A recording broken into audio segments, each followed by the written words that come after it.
You know what time it is. You know what time it is. How firm thy friendship. Oh, how you know what time it is. I'm raw with them boys of the fall. You know what time it is. On the ground with a nose for the ball. You know what time it is. Blood, sweat, and them tears for this game. Leaving it all out on the field with no fear for you lames. Yeah, you know what time it is. Come brawl with them boys of the fall. Covered in gray and scarlet, massive, stiff arms to your jaw. We breaking it. We sick of seeing you clowns with the crown. We taking it.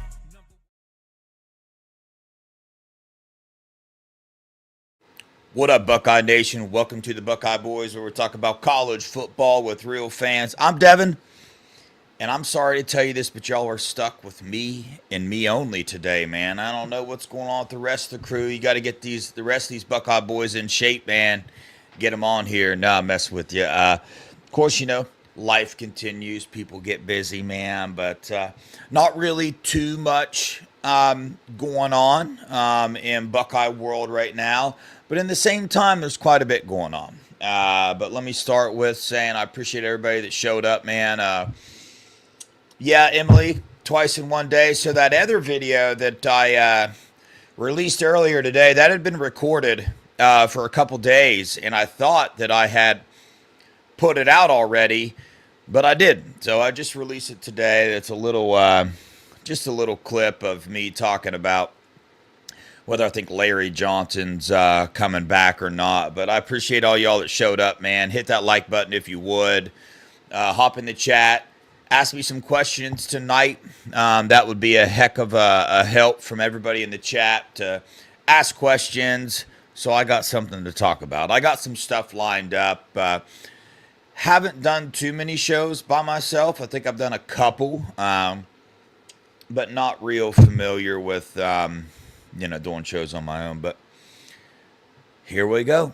So I want to dive into tonight because, you know, I saw an article over on Bucknuts that had the same, kind of thoughts that I had, and that's that our transfer portal pickups that we got during the playoffs kind of went under the radar. I mean, the people that are like really psycho about Ohio State paid close attention to them. But I'm going to go over every portal edition that we got during the playoffs. And then I'm also going to talk about maybe some potential areas on the team that I think that we need to maybe go into the transfer portal again.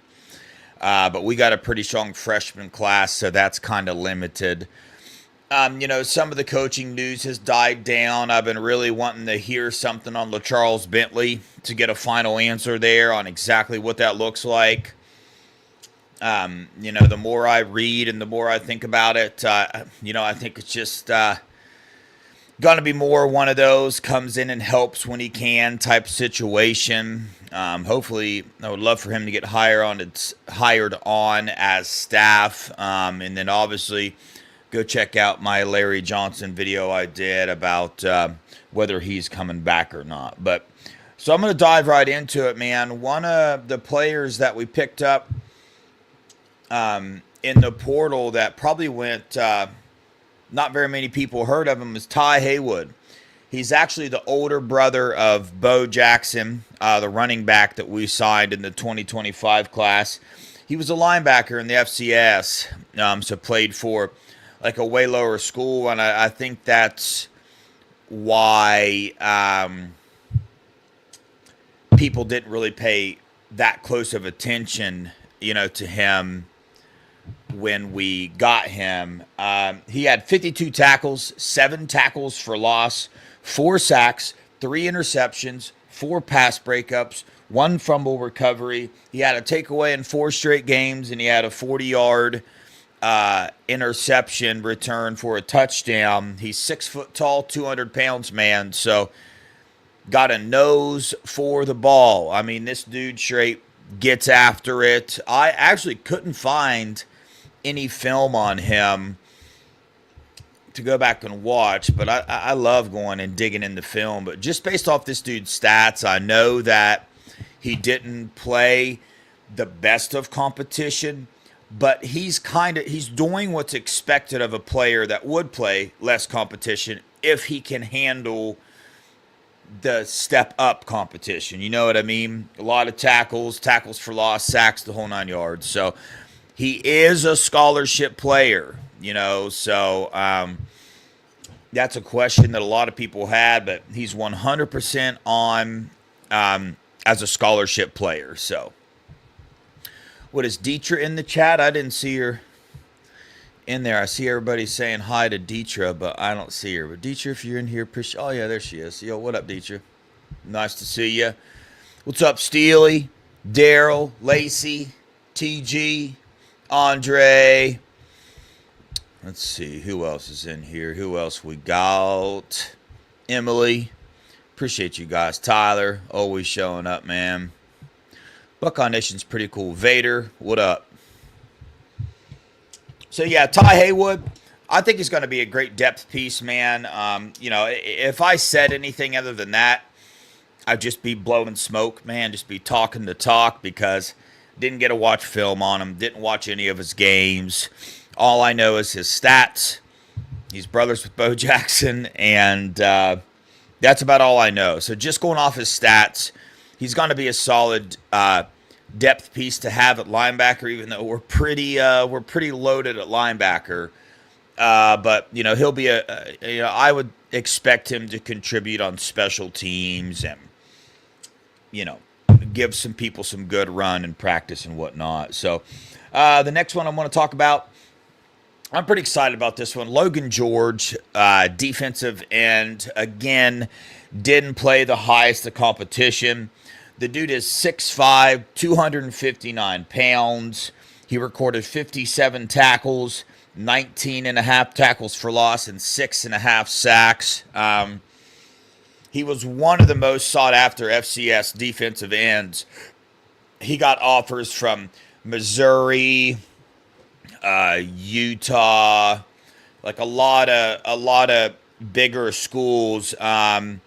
His PFF grades were pretty good.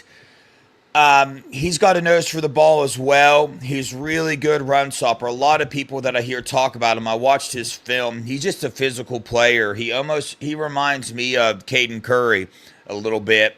Maybe not as fast, but he's definitely can plug up some running holes and get involved in plays and finds the ball, man. So that's what you love. And if Larry and Ohio State went after this kid and got him, I'm excited. It seems like this kid wants to be a Buckeye. There wasn't a bunch of drama around where he was going, dude. The Buckeyes after him. He visited and he said, hey, this is where I want to be. So, yeah, it's exciting. I'll tell you what, I think the hardest part about doing a show alone is I always want to read the chat. So I always want to see what's going on in there. So sometimes I try to read and talk at the same time. Have you guys ever tried that? It's pretty hard. You guys should try it.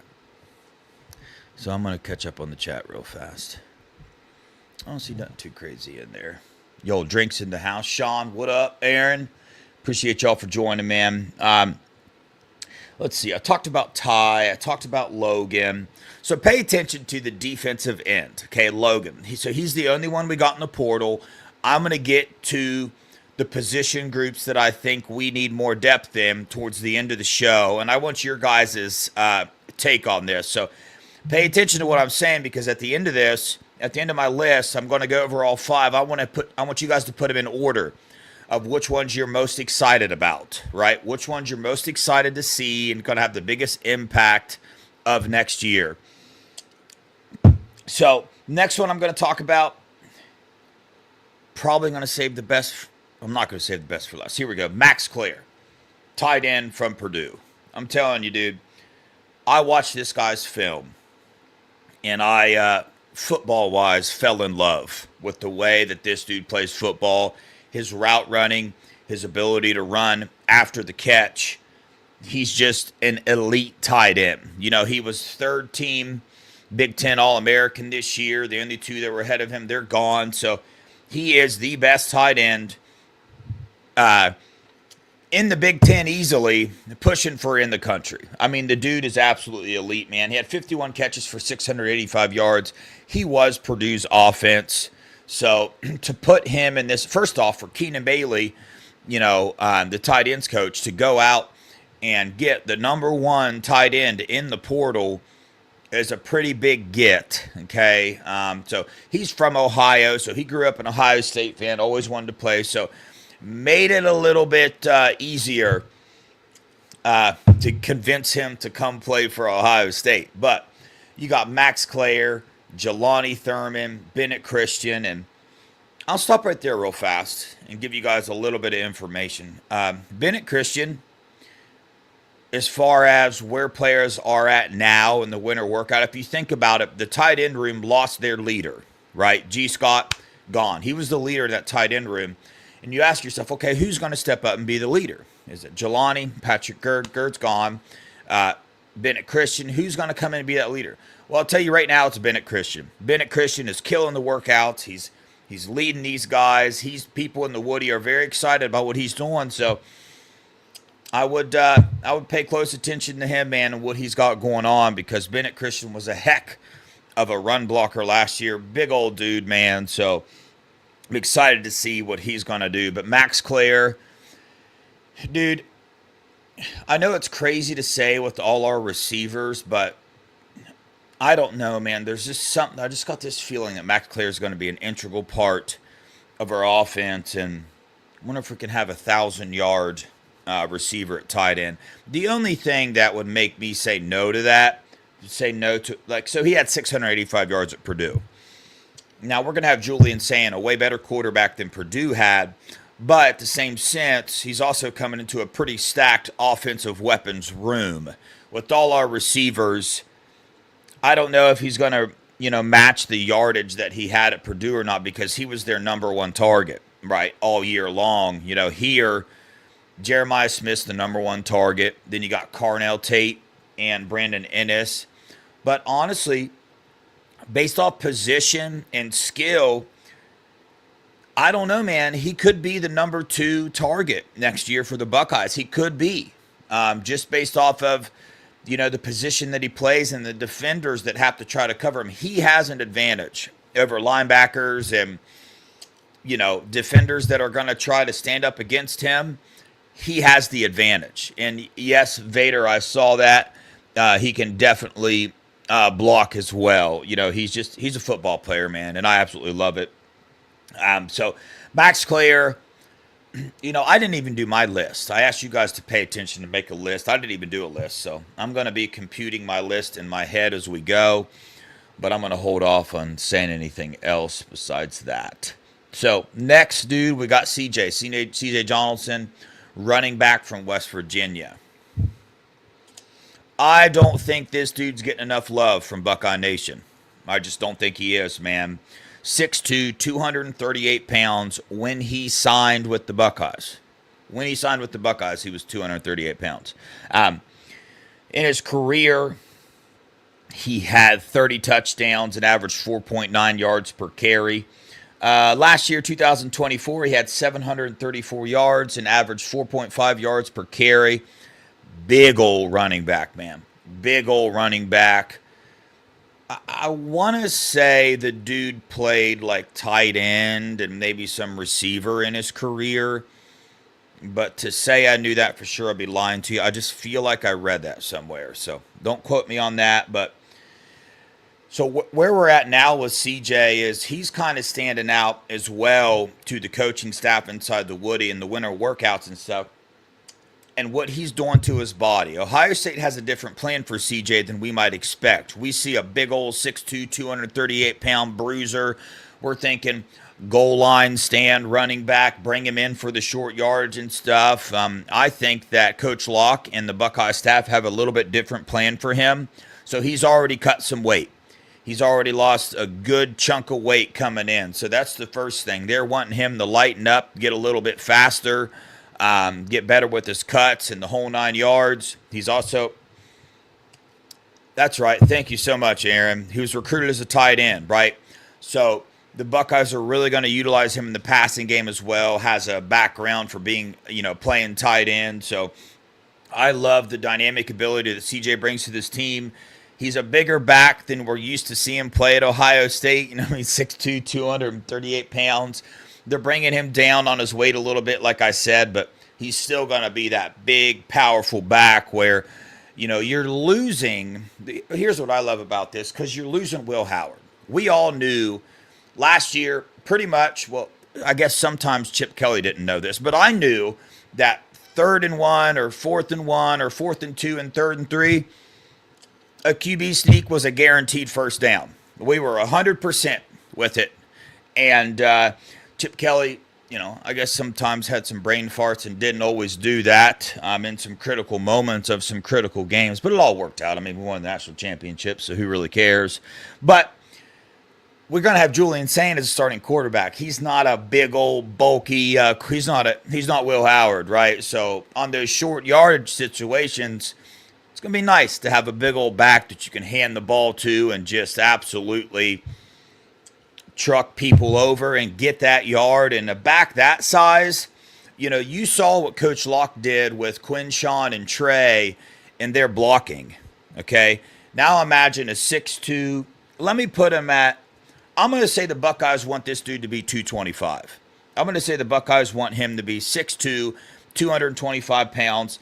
That's a big old human being. You know what I mean? I can only imagine what Coach Locke is going to do with him as a running back, receiver, and also to be a blocker. So that's exciting as well. Sean, I think I saw you put that. Plus he can block too. Yeah, absolutely. All right, here we go. Probably the most important additions of this portal, the one all of Buckeye Nation was paying attention to every time an offensive lineman entered the portal. Boy, I tell you, Buckeye Nation was dissecting and dissecting and dissecting every detail of every offensive lineman. Somebody would enter the portal and you would see a tweet, would love to have him be a Buckeye, would love to have him be a Buckeye. And, I did it myself with a couple of them, man. That guard from Northwestern, I forget his name. I really wanted him to be a Buckeye. But I love the pickups that we got. And I also love the room that we have now. I'll dive into that in a little bit here in a minute as well. But first one, Phillip Daniels from Minnesota. Original Ohio kid. He's family members to a Buckeye. So he was the one that a lot of these beat reporters kept saying, we're waiting on a certain tackle to enter the portal. If he enters the portal, he's a Buckeye. This was him, man.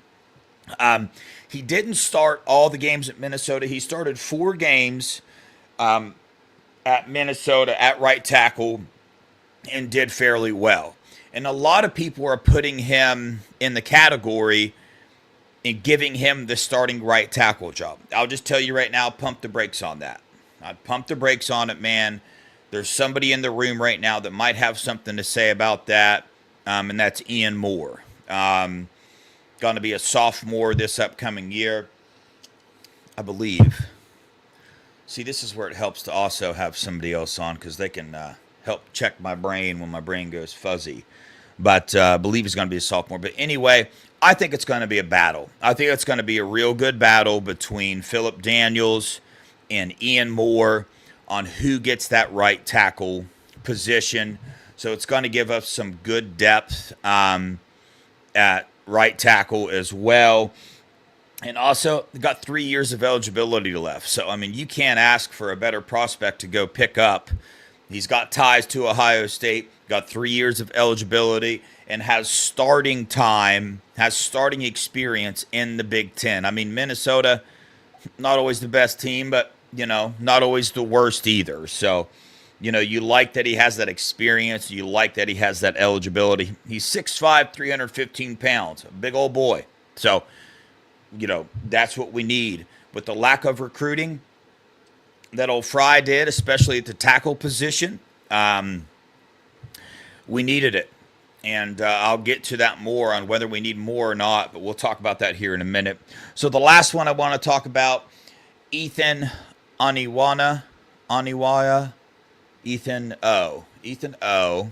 Don't really know how to say. Sometimes I can say his last name and sometimes I can't. But this dude really, really, really pushes for the number one pickup. I would say he easily is in terms of needs for Ohio State. Like if you look at our depth chart and stuff like that, we really didn't know the depth we had last year, so it's really hard for me to say we didn't have anybody to step in and play left tackle because clearly us fans, we don't know as much as we think we do sometimes. Like we think there's no depth. We think when we lose Josh Simmons, our season's over.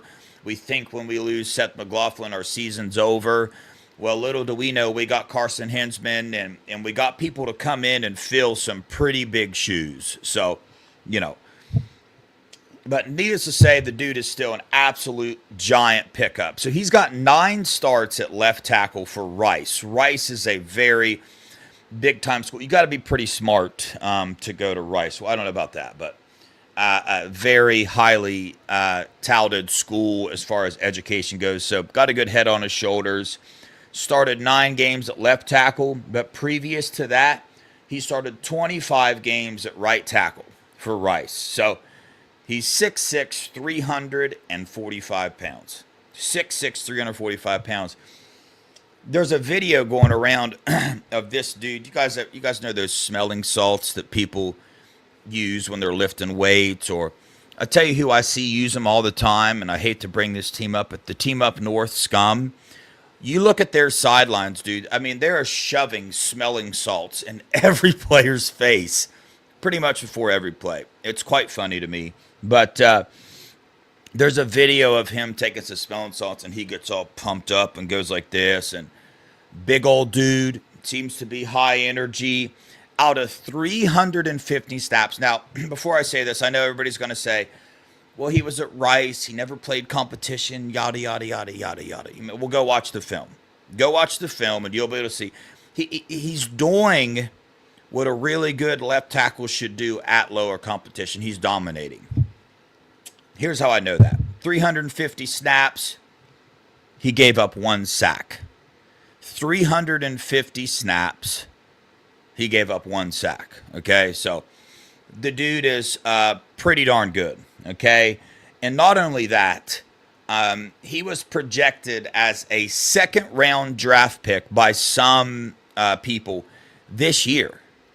This year, he was projected as a second-round draft pick. Now, that's hard for me to grasp and believe because that's a pretty high grade, you know what I mean, for a left tackle and for somebody to come back and risk an injury and do all that. But, you know, either way, the fact that anybody put him in the second round shows you the ability that he has. He has the feet.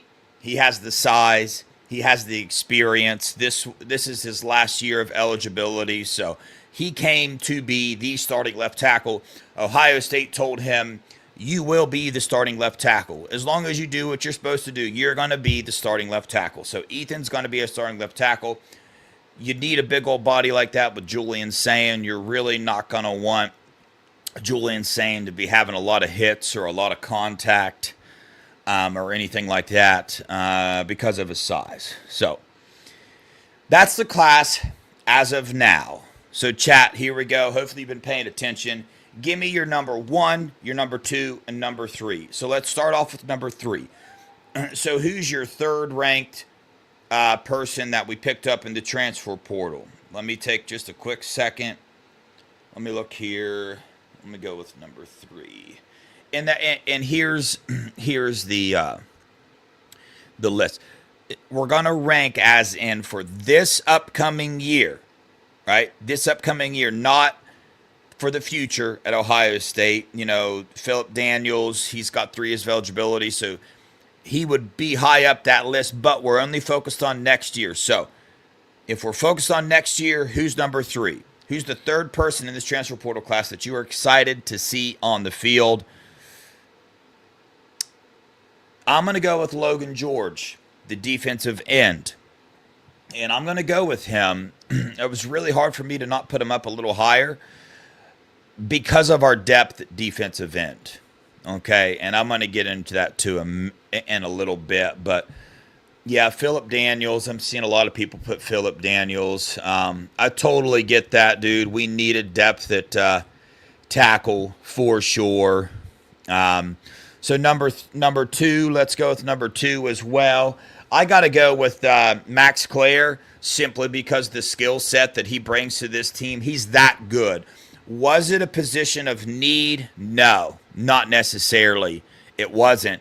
But he is that good, right? To bring him in, and especially for this upcoming year, he's going to be a weapon. He's going to be the starting tight end. You know, I know Mello thinks differently. Mello thinks Jelani, but I think it's Max Klare is coming in and taking the starting tight end job, and he's going to be a huge weapon for this offense and for Julian Sain at quarterback.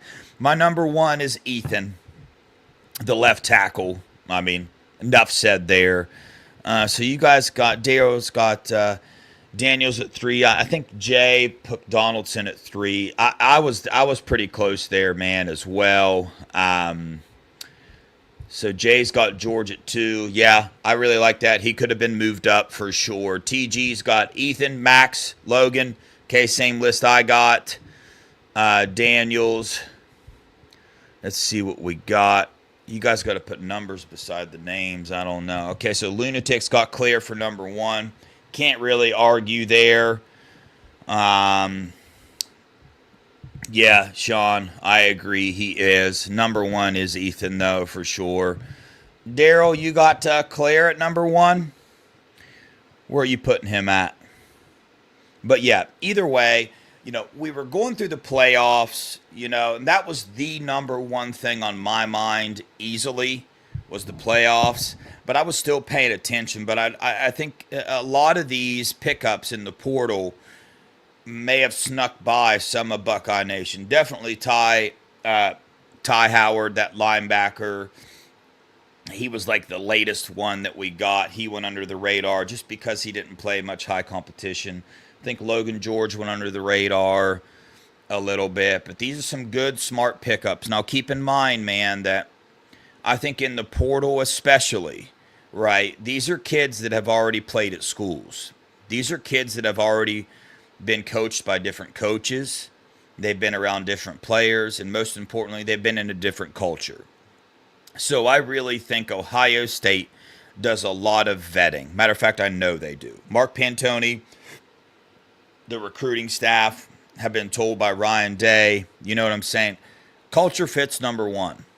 And that's pretty crazy. That's why you see a lot of these players pop up and you think, hey, man, if Ohio State offers them, they're going to be Buckeyes. And then Ohio State doesn't offer them. And us fan base, we start tripping. I do too. I'm like, yo, dude, we should have went out and got this dude. We know he was interested in the Buckeyes. We didn't even offer him. What's going on? I think that's the part of the transfer portal and, quite frankly, high school recruiting that us fan base doesn't see. We don't have the inside information on whether a kid is a good culture fit or not. Only the coaches do. Why? Because only the coaches do the visits with them. Only the coaches talk to them and their family. Only the coaches get to know them. So they're going to know, hey, are these kids going to come in and be about their business, be about the culture, do good in the classroom, not focused on money, not focused on playing time in a sense of they have requirements. Like, hey, if I'm signing here, then I want on the field this many snaps this year. No. Like, the Ohio State is going out and getting players that, in my opinion, they want to do this the right way, man. They want to come in. They want to grind. They want to earn it. They want to make the coaches not be able to keep them off the field. I'll give an example. Jeremiah Smith.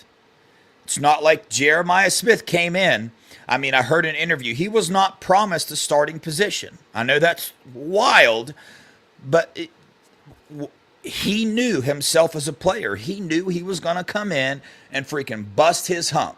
He knew that all the hard work out of all the years, man, Jeremiah Smith got cut from a little league football team. He got cut. He got told, no, man, you're not good enough. Kind of like the Michael Jordan story. But he knew that all that hard work was going to get him on the field. There's nothing the coaches could do because he was going to work so hard. He was going to be so good. He was going to show up early all the time, work out extra after practice, that the coaches weren't going to be able to keep him off the field because he was going to dominate. I think we got a lot of players like that in this upcoming freshman class.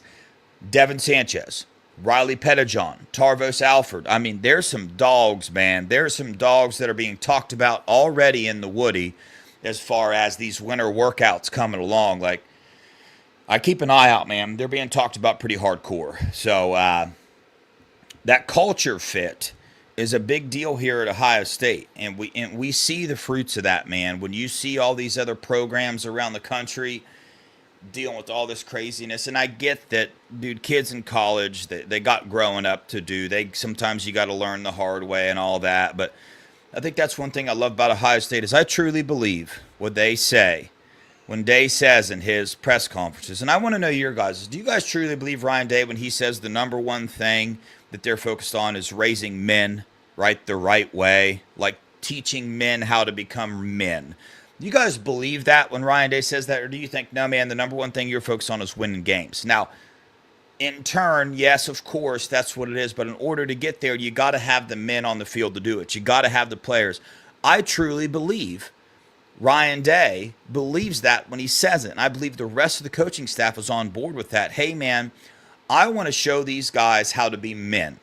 I want to because, listen, when you hear Ryan Day talk, he's all the time referencing like, hey, in the real world situation, things aren't going to go perfect. You're going to get knocked down. You got to get back up. Like, that's life, dude. So that's what I love about Ryan Day. That's what I love about Ohio State. And I think that's just a huge part of the pickups that Ryan Day gets. And I think that's a big part of the frustration that us fans have when we're not offering people or this or that. And we're like, well, why didn't we get him? Well, we don't know.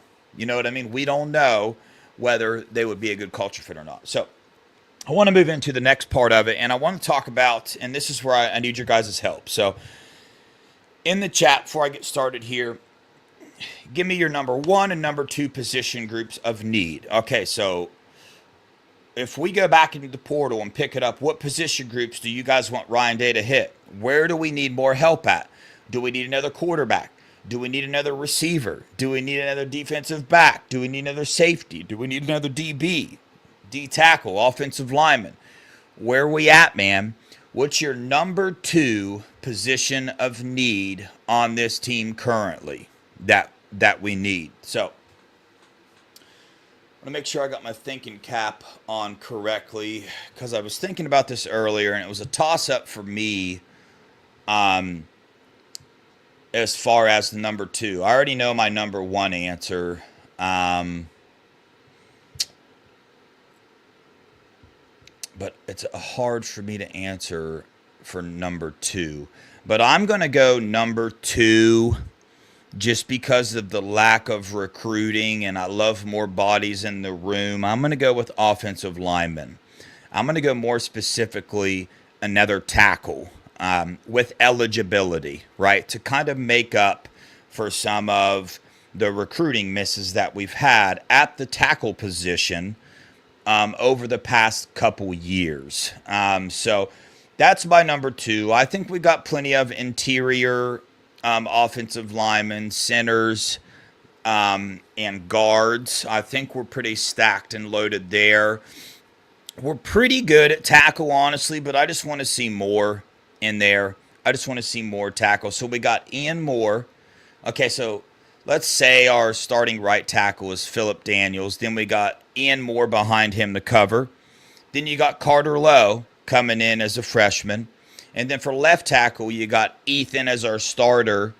And then you would have that Armstrong twin, who is, both of them guys are coming on pretty hot and heavy. But chat, help me with, who else do we have as tackle? I know Javon McFadden coming in, but who do we have? Because we, not only did we lose 2 tackles, 3 really, to the NFL, but I think 3 transferred out. So we lost a lot of tackle depth. I mean, who is considered tackles on this depth. Sean, I totally know Lowe probably won't see the field. I'm just talking about depth here. You know, you got Ian Moore, Phillip Daniels at right tackle. You got Carter Lowe, been recruited as a tackle. Then you got one of the Armstrong twins, and you got Ethan. Who else are tackles on this team? So that's my number 2. I would like for us to go out and get a tackle that has another Phillip Daniels, right? Doesn't have to be the best in the world at this, but we need another body in the room, if you ask me. So let's see what you guys put in here. What did you guys put for our needs? All right, Lunatics got number 1, defensive line. Number 2, offensive line. Studley, defensive end, tackle. Studley, that's where I'm at. My number 1's defensive end, man.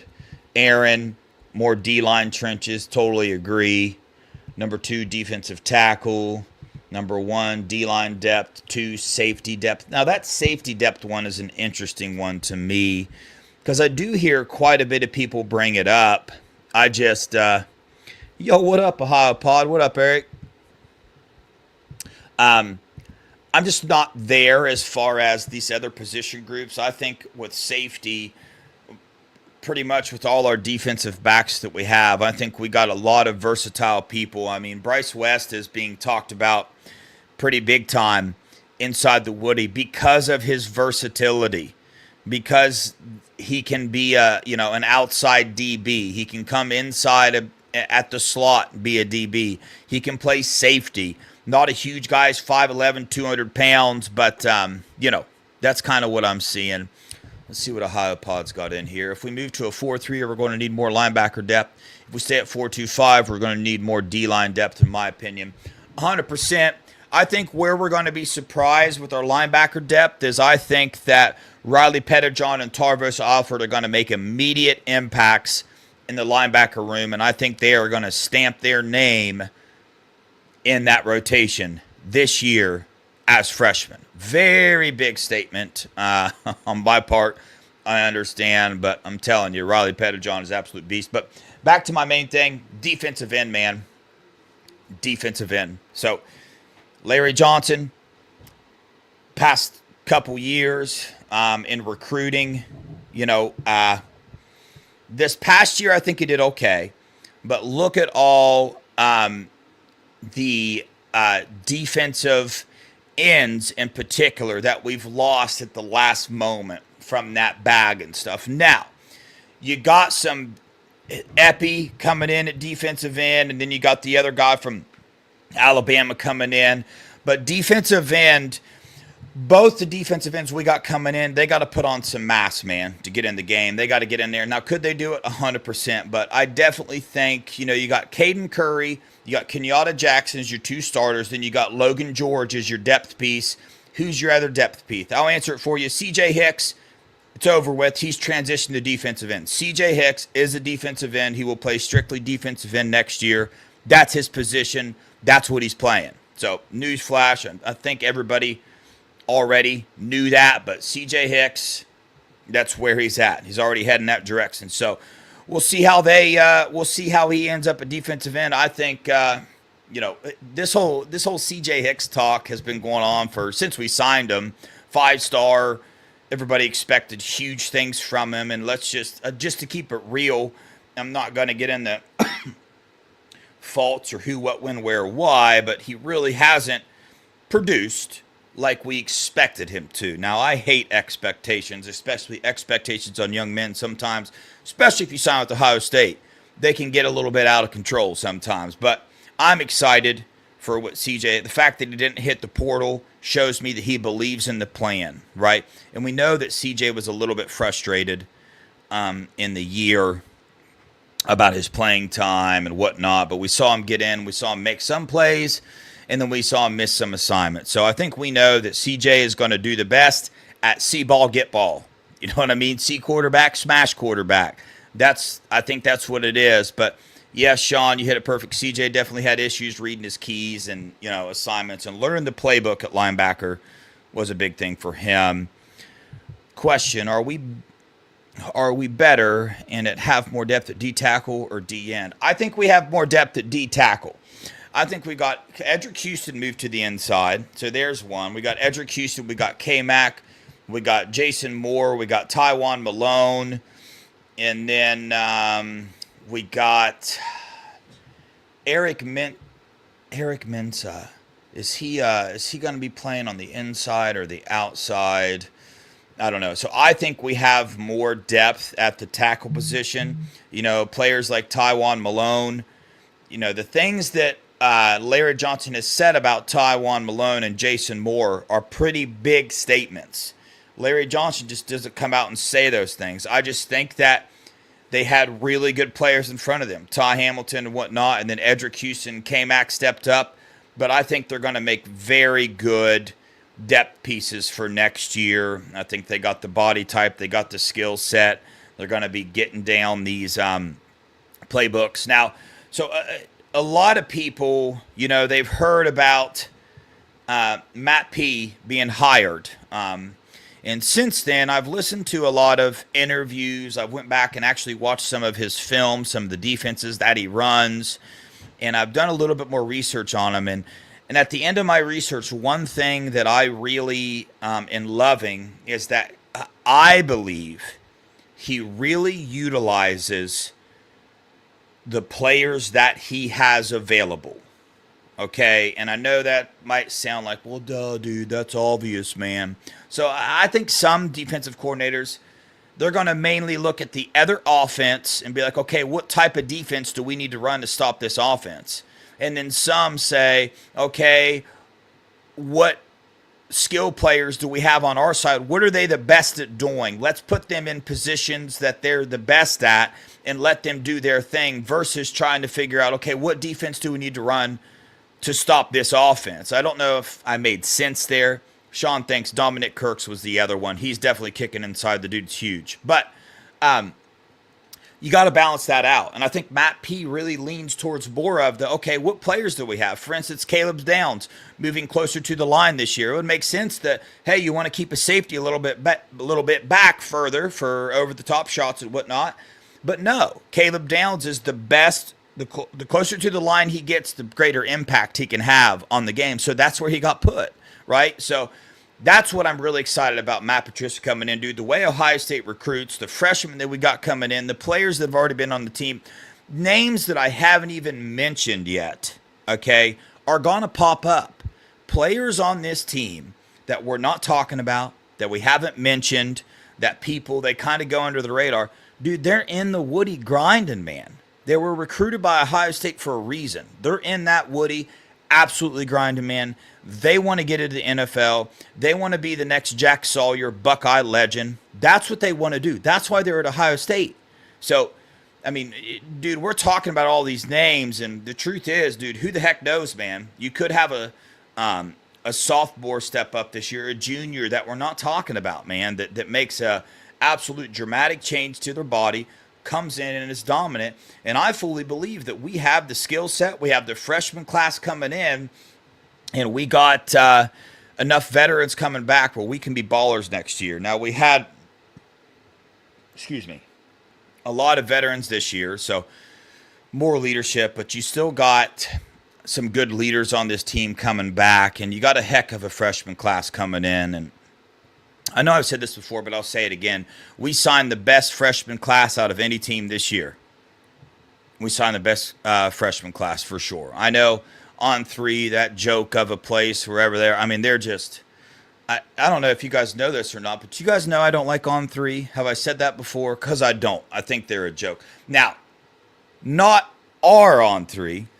I'm not being a homer here, but I like Letterman Lounge over there. That's Ohio State's On Three. I like those guys over there. I like reading some of the stuff they put. I'm on their board and whatnot, so I don't mind them. But the On Three recruiting industry is an absolute joke. So I think we got a lot of freshmen that can come in and make an impact. I think we're going to have a heck of a quarterback. And,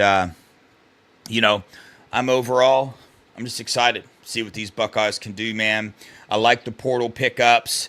I think we need to go out, and if an offensive tackle gets in there, doesn't have to be the best one, but if we can get another body in that position group, I would love to see it. I'd love to see a defensive end join the class, one or two. I would love to go out and get a pretty big name defensive end to help with that. And then a lot of people are expecting Ryan Day to go out and get a quarterback. They really, really are. He's done it several times. Ryan Day wants 4 scholarship quarterbacks. We have 3. We got Linky Keenholz, Julian Sand, Tavian St. Clair. He wants 4. So expect that. Studley, I agree, man. Logan George might surprise us all, man. He really might, dude. That's what I love about this game, dude. You get players. The other thing about these players is, you know what makes you better? If you're already elite, you know how you get better? You play more elite players. So, Logan George, for an example. He did very, very well, right, at the level of competition he was playing. And some people can watch his film and think, oh, yeah, he was pretty darn good, but I don't think he can handle the competition, the Big Ten, yada, yada. They can say that, but how do you know? Like, the fact that he's stepping up a notch here, and he's going to be practicing against Ohio State, right, in the practice field, the competition's better.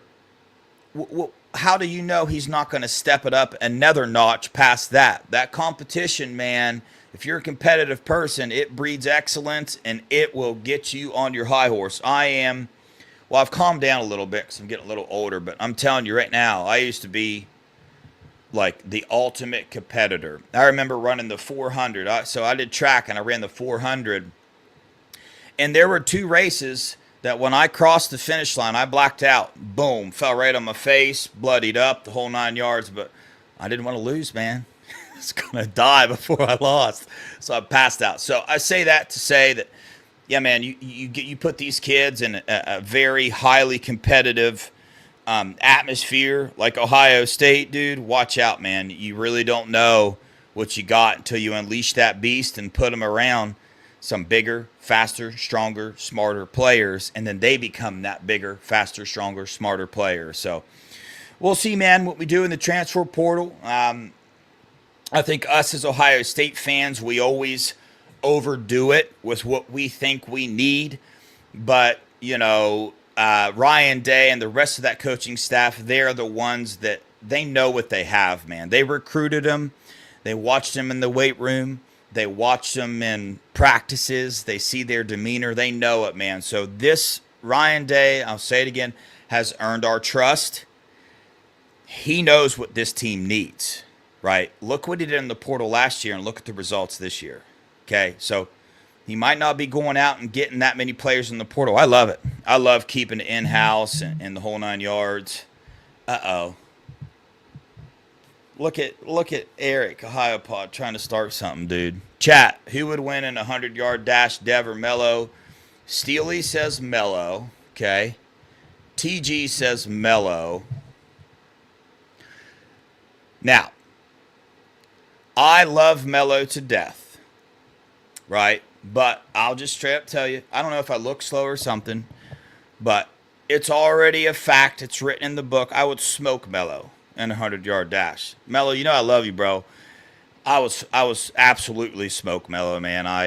I'm pretty fast. Pretty fast white boy. I'll tell you that. I ran a 4.58 or 4.59 in high school, something like that. But and I could two-hand dunk a basketball. I could stand under the rim without taking a step, jump up, and two-hand dunk it. So I'm kind of fast, man. I'm telling you. Dev overcomes the whiteness. Hey, man, I would for sure pull a hamstring, dude. When I was playing softball the other day, I had an in-the-park home run, and, dude, I pulled my hamstring. It was bad. It hurt. It hurt pretty bad, so it was great. But, all right, chat, I appreciate you guys. I think that's going to about wrap it up for me. I kind of wanted to, hit those transfers we got again because the playoffs were going, and we kind of glanced over it. There's a lot of recruiting stuff going on, a lot more news coming out for some recruits. So I believe tomorrow's video, I'm going to start diving into some recruiting a little bit, and we'll see how that goes. I'm waiting to hear some news on LaCharles Bentley. I would love to hear that one day, that he's been hired on as an offensive line coach at Ohio State, but we'll see. And waiting on some Larry Johnson official news there to make sure he's coming back. He's got a year left on his contract, so I think he's coming back. And I think we like to make a little bit bigger deal out of this whole Larry Johnson thing. And is he going to fit with Matt P and the whole 9 yards? I think Larry's been around long enough, man. He knows the game, so I think he's coming back again. So I appreciate y'all for sticking out with me this whole time. I can't believe I just talked for 50 minutes, man. I talk a lot, don't I? I talk too much, guys, on these what else is there to do, right? Like, there's nothing else to do. What am I supposed to do? You know what I mean? Sit here and stare off into the wilderness? I could do that, but you guys probably wouldn't like that much. But I seriously appreciate you guys, man. Let me know if you guys got any show ideas. It's kind of the off season, a little bit slower. So if you guys got some ideas on some subjects or something, I do got to give a shout out real fast. I got to give a shout out to Angie. She was in the chat. She came up with a pretty good idea. I was on the phone with her right before I went live, and she said, hey, I almost bought you this deck of cards on Amazon Prime. I think you should use it in your show. I said, well, what is it? So there are Ohio State cards that have questions on each card about, like, the history of Ohio State. So that's going to be the new thing with the Buckeye boys, man. Every show I'm on, I'll have to figure out when I'm going to do it. I'm either going to ask it before or at the end of the show. I'm going to pull a card. I'm going to show it to you guys, and we're going to see who knows their history for Ohio State. So I think that's really cool. And it'll be a nice, fun little thing to add to the show. So, yeah, a little bit of trivia. Steely, calm down, man. I know Steely's the trivia king on the podcast. I think he just won the world championship trivia match the other day, but I know he's pretty good at it. So, like I said, appreciate you guys. That's going to do it, man. On that note, appreciate you. Love you guys. Go Buckeyes. OH. I-O. Peace.